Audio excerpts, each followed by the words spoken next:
하나님의 끈질긴 사랑은 다음 세대에 계속됩니다. 하나님이 아브라함을 끈질기게 사랑하시면서 그에게 언약을 주셨습니다. 근데 그 언약이 이제 이삭에게로 내려가죠. 아브라함이 이삭을 받았을 때 하나님께서 아브라함에게 복을 주시는데 그 복이 후손의 복이에요. 창세기 12장 17절 18절에 보시면 내가 내게 큰 복을 주고 내 씨가 후손이죠. 크게 번성하여 하늘의 별과 같고 바닷가의 모래와 같게 하리니 내 씨가 후손이죠. 그 대적의 성문을 차지하리라. 또 내 씨로 후손이죠.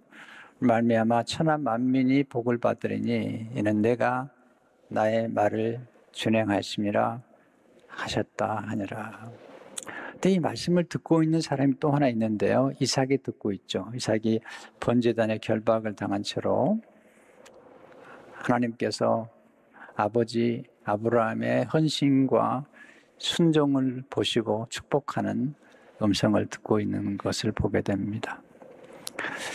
이삭이 결박을 당한 채 무슨 생각을 했을까 생각을 해보는데요.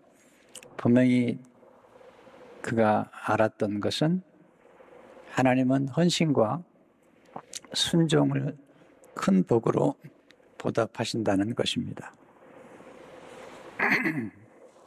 하나님 헌신과 순종을 보시고 그 손을 크게 축복하십니다. 하나님의 축복의 약속은 다음 세대에 전수가 됩니다. 오늘 창세기 26장 전체 맥락을 통해서 온유가 무엇인지, 또 온유한 사람이 어떻게 복을 받는지, 또 어떻게 하면 온유한 성품을 우리 삶 속에서 형성할 수 있는지 대해서 말씀을 드리고 싶습니다.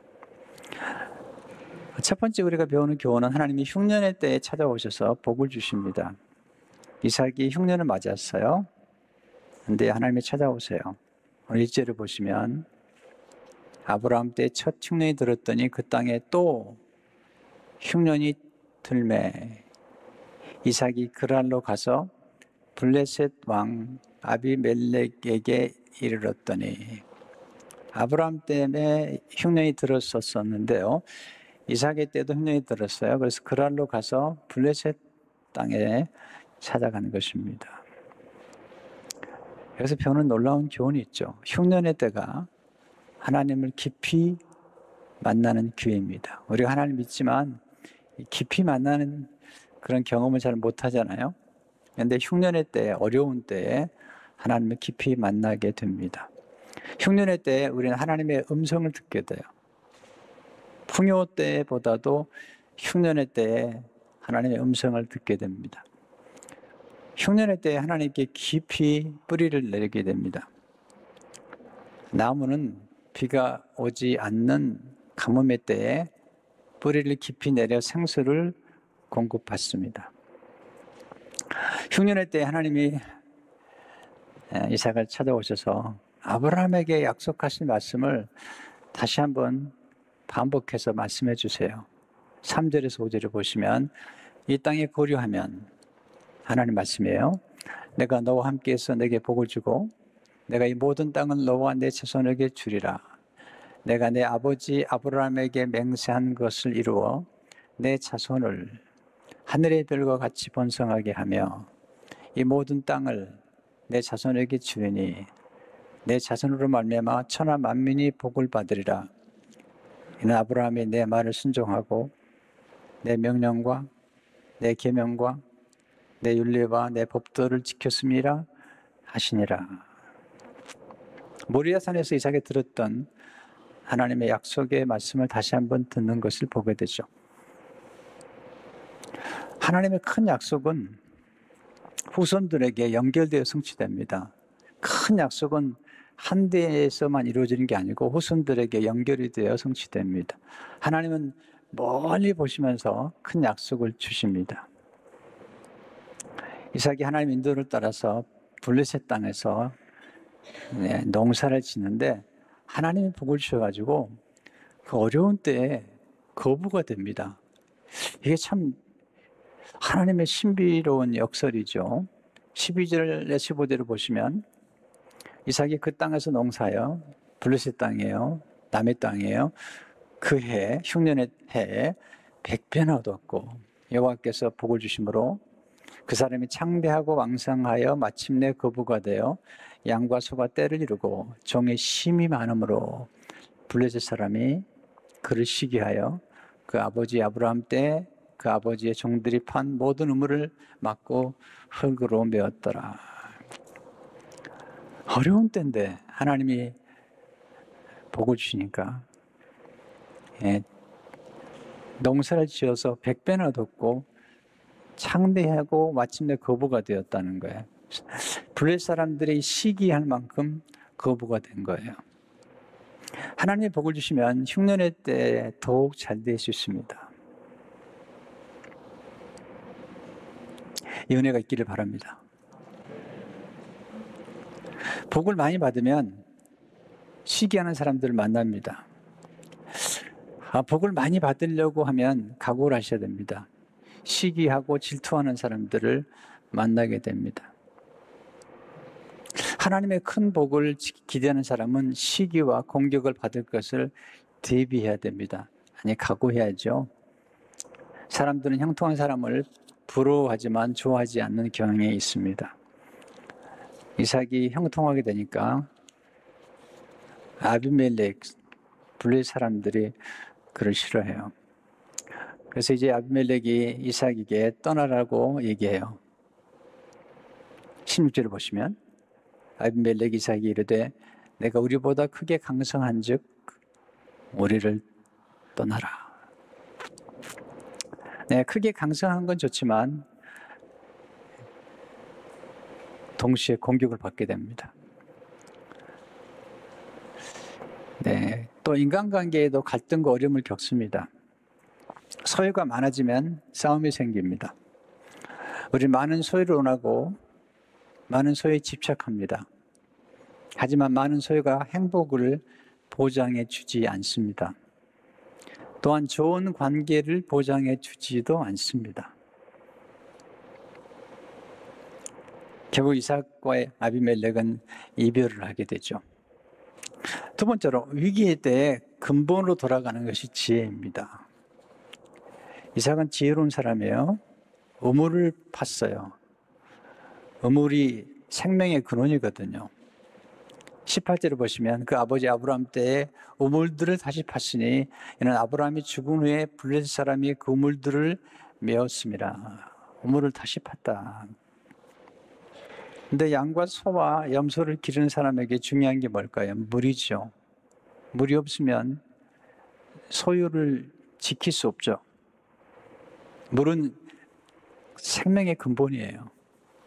이삭이 거부가 되었지만 그의 소유를 지키려면 물이 필요한 거죠. 성경은 이 물이 구원의 우물이라고 그래요. 이사야 12장 3절에 보시면 그럼 너희가 기쁨으로 구원의 우물들에서 물을 기르리로다.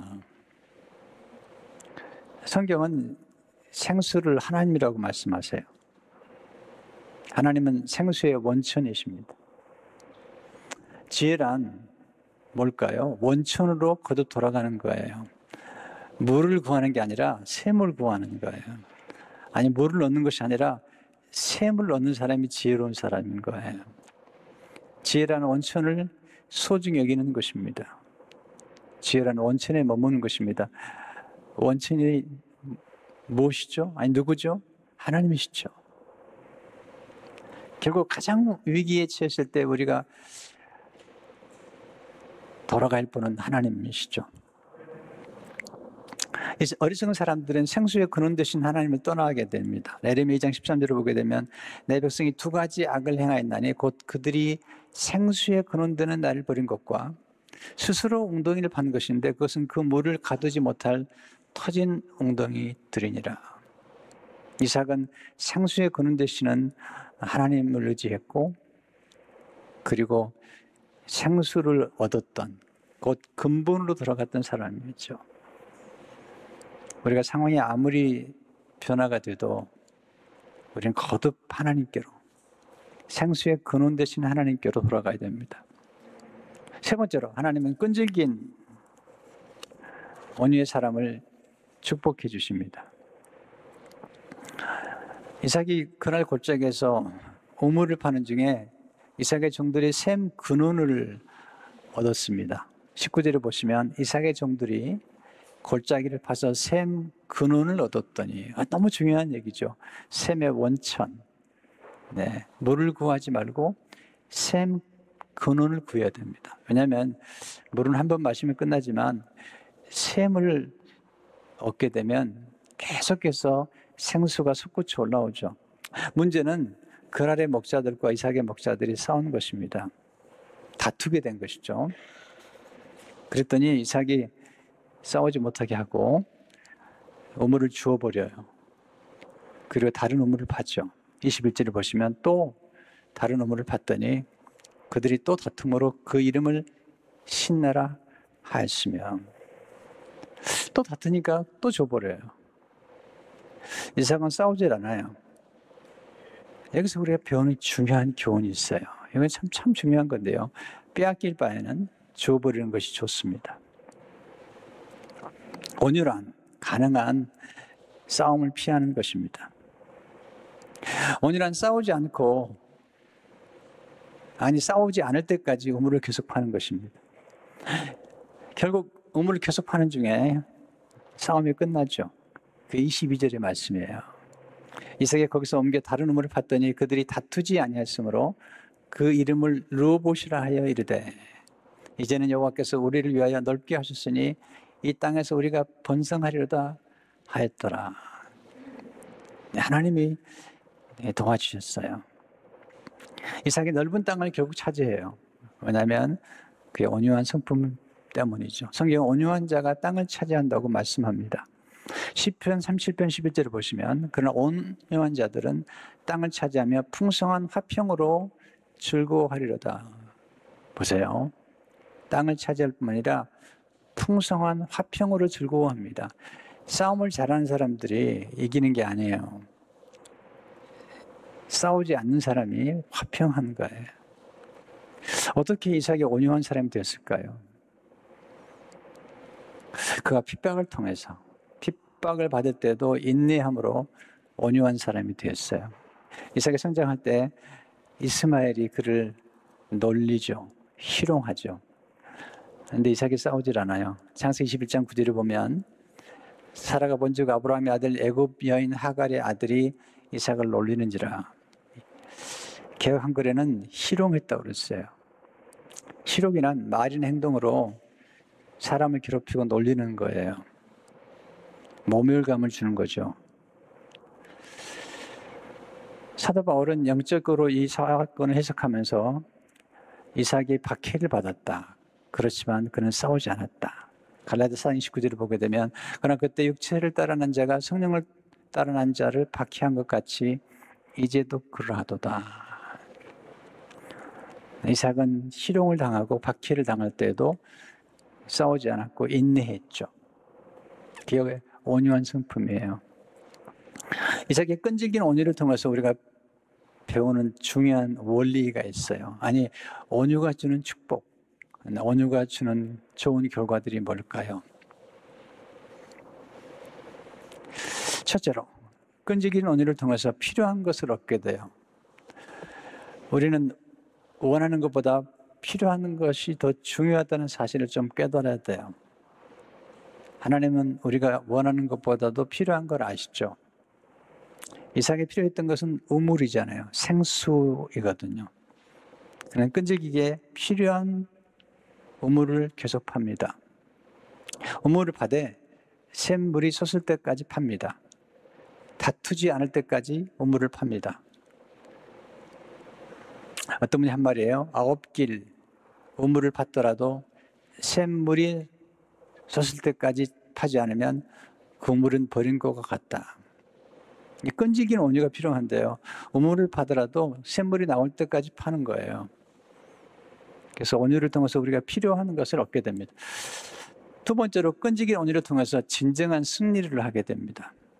진정한 승리는 남을 정복하기 전에 자신을 정복하는 것입니다. 자신을 정복한다는 것은 자신의 감정을 다스리는 거예요. 세 번째, 끈질긴 온유를 통해서 집중력을 키우게 됩니다. 승리의 비결은 집중하는 데 있습니다. 이삭은 우물을 파는 데 집중합니다. 우물을 계속 파는 중에 탁월한 경지에 이르게 됩니다. 집중력이 뭐죠? 집중력은 한 가지를 지속하고 반복하는 것입니다.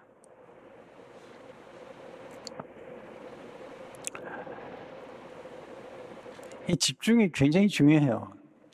우리가 살아가면서 반복할 때는 창조적인 반복이 필요해요. 어떤 분들은요, 참 어리석은 것을 계속 반복해요. 어떤 일을 시도했을 때 좋은 결과가 나오지 않으면 그 좋은 결과를 버릴 줄 알아야, 나쁜 결과를 버릴 줄 알아야 돼요. 늘 제가 말씀드리지만, 똑같은 태도와 자세와 마음가짐으로는 똑같은 결과밖에 나오지 않아요. 창조적 반복이란 실패했을 때 다른 태도와 다른 방법으로 시도하는 것을 의미합니다. 그리고 창조적인 반복의 횟수를 늘어갈 때 임계점에 이르게 됩니다. 아브라함이 계속 우물을 파잖아요. 횟수를 늘어가는 거예요.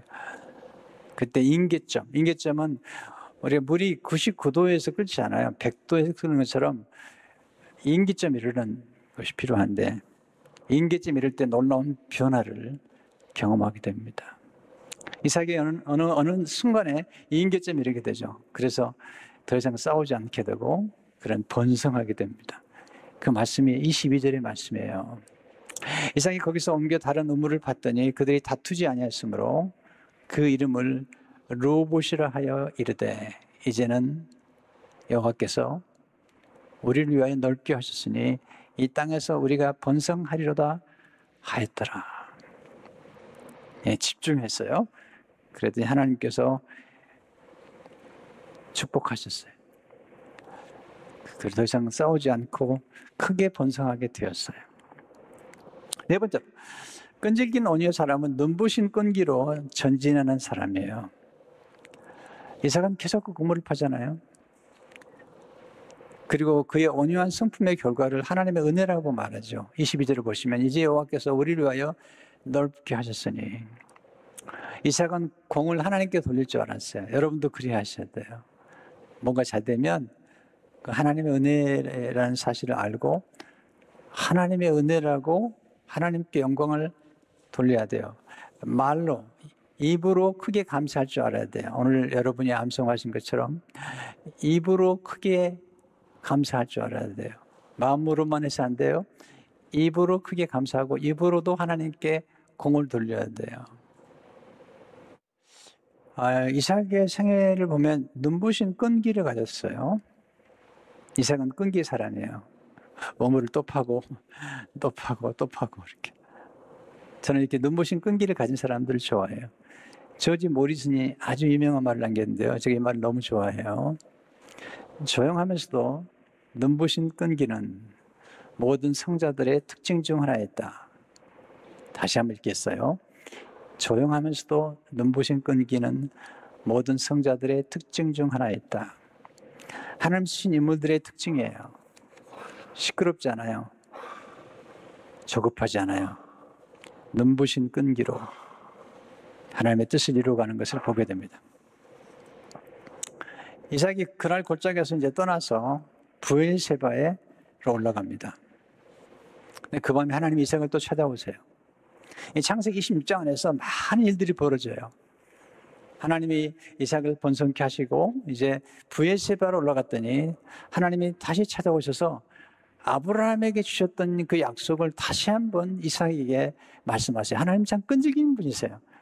끈질기게 찾아오셔서 끈질기게 약속을 확인해 주세요. 24절에 보시면 그 밤에 여호와께서 그에게 나타내 이르시되 나는 내 아버지 아브라함의 하나님이니 두려워하지 말라. 내 종 아브라함을 위하여 내가 너와 함께 있어 내게 복을 주어 내 자손이 번성하게 하리라 하신지라.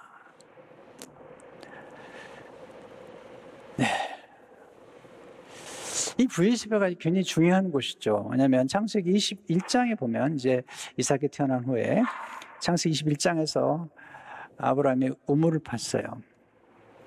근데 그때 우물을 팠을 때 블레셋 왕 엘리멜렉과 군대 장관 비골이 와가지고 아브라함과 언약을 맺어요. 우물을 판 일에 대해서 언약을 맺고 아브라함이 그 우물을 판 것을 소유하게 되죠. 그때 암양 새끼 7으로 그 우물을 얻게 돼요. 그래서 브엘세바에서 우물을 판 그리고 언약을 맺었는데, 그래서 브엘세바란 뜻이 7 우물, 생명의 물, 그런 뜻을 가지고 있어요. 브엘세바에서 블레셋 왕 아비멜렉과 비골 장군과 함께 아브라함이 언약을 맺던 바로 그 자리에 이삭이 다시 찾아간 거예요. 근데 놀라운 그 중요한 사실은 아브라함이 언약을 맺은 다음에 거기에 에셀 나무를 심고 영원하신 하나님의 이름을 불렀어요. 곧 우물을 판 다음에, 그리고 언약을 맺은 다음에 하나님의 이름을 부르면서 하나님을 예배했던 거예요. 이삭도 마찬가지예요. 네, 브엘세바에서 이삭도 하나님께 예배를 드려요. 하나님이 찾아오셔서 언약을 다시 확인해 주시니까 25절을 보면 이삭이 그곳에 제단을 쌓고 여호와의 이름을 부르며 거기 장막을 쳤더니 이삭의 종들이 거기서도 우물을 팠다. 여기 제단을 쌓고 여호와의 이름을 불렀다는 하나님을 경배하고 예배했다는 거예요. 아브라함이 제단을 쌓고 예배했던 그 예배의 정신을 이삭이 예배하고 그 예배의 정신이 흘러내려가는 것입니다. 온유한 성품의 영향력은 후대에 미치게 돼요.